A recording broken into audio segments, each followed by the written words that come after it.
ವೀಕ್ಷಕರೇ, ಕರ್ನಾಟಕ ವಿದ್ಯುತ್ ಇಲಾಖೆಯಲ್ಲಿ ಖಾಲಿ ಇರುವಂತಹ ಸಹಾಯಕ ಕಾನೂನು ಅಧಿಕಾರಿಯ 2 ಹುದ್ದೆಗಳಿಗೆ ಗುತ್ತಿಗೆ ಆಧಾರದ ಮೇಲೆ ನೇಮಕಾತಿ ನಡೆಯುತ್ತಿದ್ದು ಸರಿಸುಮಾರು 65,000 ರೂಪಾಯಿವರೆಗೂ ವೇತನ ಇರುವಂತಹ ಹುದ್ದೆಗಳಾಗಿರ್ತವೆ. ಈ ಹುದ್ದೆಯ ಬಗ್ಗೆ ಸಂಪೂರ್ಣ ಮಾಹಿತಿ ನಿಮಗೆ ತಿಳಿಸ್ಕೊಡ್ತೀನಿ. ವಿಡಿಯೋ ಸ್ಕಿಪ್ ಮಾಡ್ದಂಗೆ ಪೂರ್ತಿ ವಿಡಿಯೋವನ್ನು ನೋಡಿ. ವೀಕ್ಷಕರೇ, ಕರ್ನಾಟಕ ವಿದ್ಯುತ್ ನಿಗಮ ನಿಯಮಿತ ಕರ್ನಾಟಕದಲ್ಲಿ ಖಾಲಿ ಇರುವಂತಹ ಸಹಾಯಕ ಕಾನೂನು ಅಧಿಕಾರಿಯ 2 ಹುದ್ದೆಗಳಿಗೆ ಅರ್ಜಿಯನ್ನು ಕರೆದಿದ್ದಾರೆ. ಇದು ಸಂಪೂರ್ಣ ಗುತ್ತಿಗೆ ಆಧಾರದ ಮೇಲೆ ನೇಮಕಾತಿ ನಡೆಯುತ್ತಿದ್ದು ಈ ಒಂದು ಹುದ್ದೆಗಳಿಗೆ ಸಂಬಂಧಪಟ್ಟಂತೆ ವಿವರವಾಗಿ ನಾವು ನೋಡಿದರೆ 2 ಹುದ್ದೆಗಳಿಗೆ ಅರ್ಜಿಯನ್ನು ಕರೆದಿದ್ದು ಈ ಒಂದು ಹುದ್ದೆಗಳಿಗೆ degree in law LLB education ಆಗಿರೋರು ಅರ್ಜಿಯನ್ನು ಸಲ್ಲಿಸಬಹುದಾಗಿರುತ್ತದೆ. ಕನಿಷ್ಠ 40% ಅಂಕಗಳನ್ನು ಪಡೆದಿರೋರು ಈ ಒಂದು ಹುದ್ದೆಗಳಿಗೆ ಅರ್ಜಿಯನ್ನು ಸಲ್ಲಿಸಬಹುದಾಗಿದ್ದು ಕರ್ನಾಟಕ ರಾಜ್ಯ ಬಾರ್ ಕೌನ್ಸಿಲ್ನಲ್ಲಿ ನೋಂದಣಿ ಆಗಿರುವಂತಹವರು ಈ ಹುದ್ದೆಗೆ ಅರ್ಜಿಯನ್ನು ಸಲ್ಲಿಸಬಹುದಾಗಿರುತ್ತದೆ.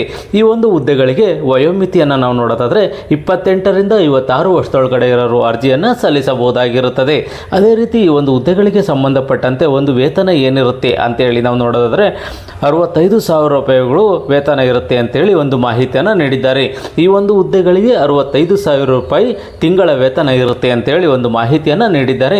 ಈ ಒಂದು ಹುದ್ದೆಗಳಿಗೆ ಹೇಗೆ ಅರ್ಜಿಯನ್ನು ಸಲ್ಲಿಸಬೇಕು ಅಂತೇಳಿ ನಾವು ನೋಡೋದಾದರೆ ಅಧಿಕೃತ ವೆಬ್ಸೈಟ್ ಆದ kpcl.karnataka.gov.in ಈ ಒಂದು ವೆಬ್ಸೈಟ್ಗೆ ಹೋಗಿ ಅರ್ಜಿ ನಮೂನೆ ಸಿಗುತ್ತೆ. ಆ ಅರ್ಜಿ ನಮೂನೆಯನ್ನು ಫಿಲ್ ಮಾಡಿ ಅರ್ಹತೆ, ಅನುಭವ, ಸಂಬಂಧಪಟ್ಟ ದಾಖಲಾತಿಗಳನ್ನು ಲಗತ್ತಿಸಿ ಈ ಒಂದು ಮೇಲ್ ಅಡ್ರೆಸ್ಗೆ ಮೇಲನ್ನು ಮಾಡಬೇಕಾಗಿರುತ್ತದೆ.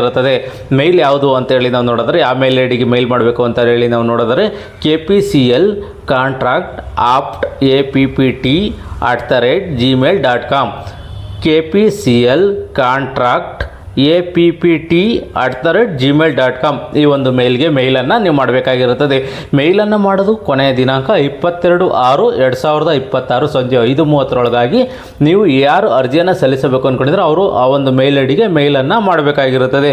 ನಂತರ ಬಂದ ಅರ್ಜಿಗಳನ್ನು ನಾವು ಸ್ವೀಕರಿಸುವುದಿಲ್ಲ ಅಂತೇಳಿ ಒಂದು ಮಾಹಿತಿಯನ್ನು ಸಹ ಇವರು ನೀಡಿದ್ದಾರೆ.